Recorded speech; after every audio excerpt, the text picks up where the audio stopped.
Hi, I'm Bill Shutt, author of Dark Banquet, and this is what a bedbug infestation looks like when you're not in the bedroom. Now I'm going to ask bedbug expert Lou Sorkin to activate his bedbug colony. And he's going to do this by merely holding onto it and breathing, which is what bedbugs are attracted to.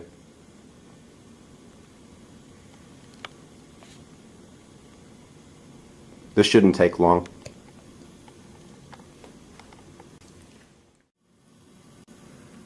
And right now I'm warming up the jar the bedbug population is in, and I'll remove my hand, and you can see that the bedbugs are attracted to heat, mostly heat at this close range, and that there are different sizes of bedbugs, beginning with a 1 millimeter long first instar nymph that goes through 5 stages of development until it hits the adult stage, which is the reddish brown largest insect you see in the jar.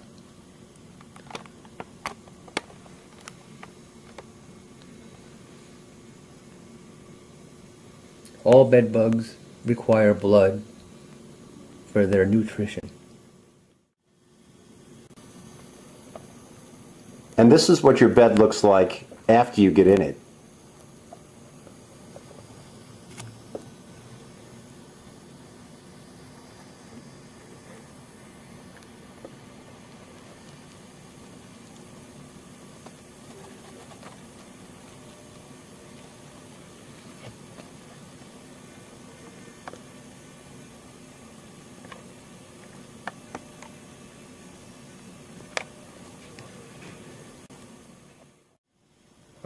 And if you keep bedbugs for a living, well, you've got to feed them.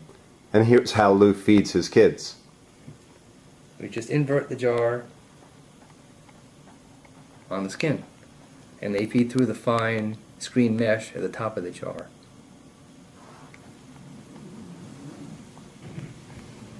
As you see, many of them don't go right down to the bottom to start feeding. They seem to crawl around haphazardly throughout the whole jar.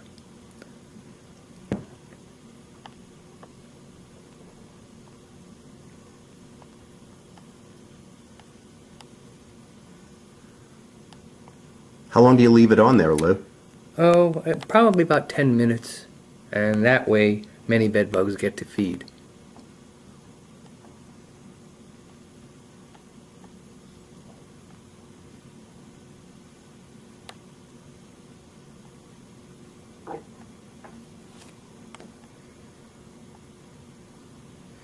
Sometimes to help them along, I keep the jar horizontally so they don't feel they have to crawl up, because much of their natural behavior, I think, is to crawl upward.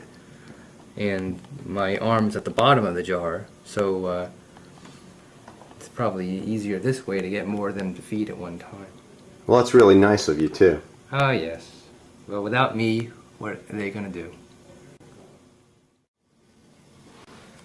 So even for the short period of time the jar was inverted on my arm, some bedbugs got to feed, and you can see that there's a slight raised area on the arm surface and a different coloration to the skin.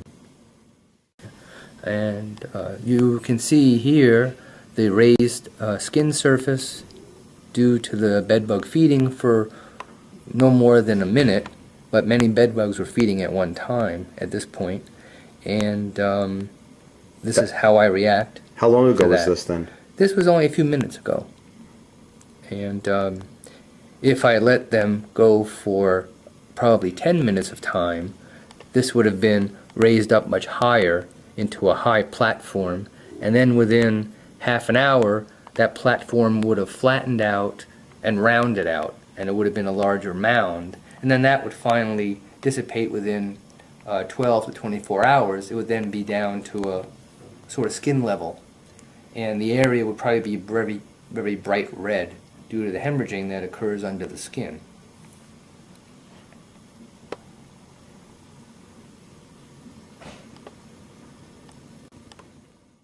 On a very heavy infestation in the bed, it could very much look like this.